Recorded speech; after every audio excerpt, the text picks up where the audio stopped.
بسم اللہ الرحمن الرحیم، السلام علیکم ورحمۃ اللہ وبرکاتہ۔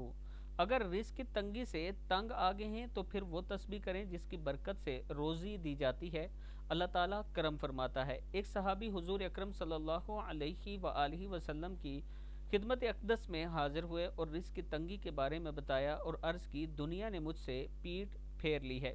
آپ صلی اللہ علیہ وآلہ وسلم نے فرمایا، کیا وہ تسبیح تمہیں یاد نہیں جو فرشتوں کی تسبیح ہے، جس کی برکت سے روزی دی جاتی ہے؟ طلوع فجر کے ساتھ 100 بار کہا کرو، یعنی صبح کی نماز کے بعد، فجر کی نماز کے بعد، سبحان اللہ و بحمدہ، سبحان اللہ العظیم و بحمدہ، استغفر اللہ، سبحان اللہ و بحمدہ، سبحان اللہ العظیم و بحمدہ، استغفر اللہ، 100 مرتبہ فجر کے بعد۔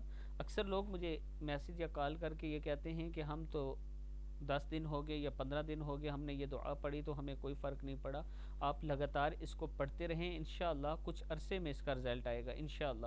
دنیا تیرے پاس ذلیل و خوار ہو کر آئے گی۔ رسول اللہ صلی اللہ علیہ وآلہ وسلم نے صحابی سے فرمایا کہ دنیا تیرے پاس ذلیل و خوار ہو کر آئے گی۔ وہ صحابی رضی اللہ تعالیٰ عنہ چلے گئے اور پھر کچھ دنوں کے بعد آپ صلی اللہ علیہ وآلہ وسلم کی خدمت میں حاضر ہو کر عرض کرنے لگے، یا رسول اللہ صلی اللہ علیہ وآلہ وسلم، دنیا میرے پاس اس کثرت سے آئی کہ میں حیران ہوں کہاں اٹھاؤں اور کہاں رکھوں۔ یعنی اس دعا کی برکت سے اتنا زیادہ مال و دولت آیا کہ صحابی بھی پریشان ہو گئے کہ ان کو اس مال اور دولت کو کہاں رکھوں۔